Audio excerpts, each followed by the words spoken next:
When his mom saw his ugly face, she refused to take him home.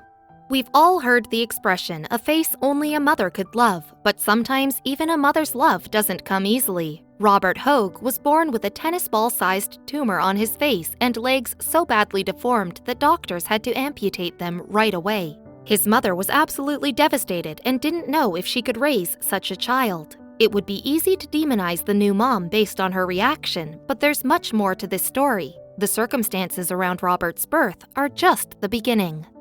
44 years ago in Australia, Robert Hogue was born with a massive tennis ball-sized tumor between his eyes and badly deformed legs that had to be amputated. His mother, who allegedly had 4 healthy children, was devastated and refused to take such an ugly baby home with her. She and her family had a meeting, and Robert's siblings decided they wanted him to be part of the family, despite their mother's deep concerns about raising a child with special needs. Even though she feared he would be bullied and ostracized for his appearance, she agreed to bring him home. Robert had a surgery to remove the tumor and received prosthetic legs, and soon a family dynamic was established. Robert's mother came to love him just as much as any of her other children, and although she struggled from time to time over his condition, Robert doesn't blame her.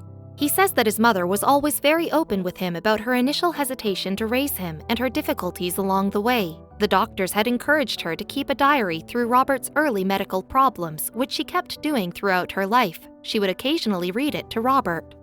There were parts that upset him and parts that he didn't understand as a kid, but as he got older, it all began to make sense. He realized his mother's experience was like a movie that has some sad parts in the middle, but has a happy ending. Robert has no feelings of resentment or anger toward her and says his mom was amazing, loving, and caring. These days, Robert is married and has 2 daughters. He and his family live in a suburb of Brisbane where he works as a successful journalist. He says his mother continues to be an inspiration to him in his own struggles navigating fatherhood. In addition to his journalism work, Robert has been a public servant and is a successful author and motivational speaker. In his writing and talks, he tries to reflect on his struggles and his successes with humor and honesty, and he hopes to inspire others to do the same.